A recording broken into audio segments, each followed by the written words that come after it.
ఇప్పుడు మీకు చూడబోయే ఈ ప్రాపర్టీ విజయవాడ పోరంకి అండి.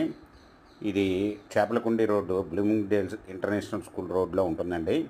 200 ఫీట్ రోడ్డుకి సెకండ్ ప్రాపర్టీ అండి. ఇది భ్రమరా వెంచర్ రేగల్ సిటీకి దగ్గరగా ఉంటుందండి. 60 అడుగుల డొంక రోడ్డు ఫేస్ ఉంటుందండి. 75 సెంట్లు అగ్రికల్చర్ ల్యాండ్. ఇది వచ్చి మీకు రైతు మొత్తం టోటల్గా 2,50,00,000 రూపాయలు చెప్తున్నారండి. Small negotiable. మీకు ఈ ప్రాపర్టీ వివరాలు డిస్క్రిప్షన్లో ఇవ్వడమైంది. అది చూసి మీకు నచ్చినట్టయితే స్క్రీన్ మీద ఉన్న ఫోన్ నెంబర్కి కాల్ చేయగలరు. మీకు ఈ ప్రాపర్టీ నచ్చినట్లయితే సబ్స్క్రైబ్ చేసుకొని లైక్ చేయండి, షేర్ చేయండి, కామెంట్ చేయండి.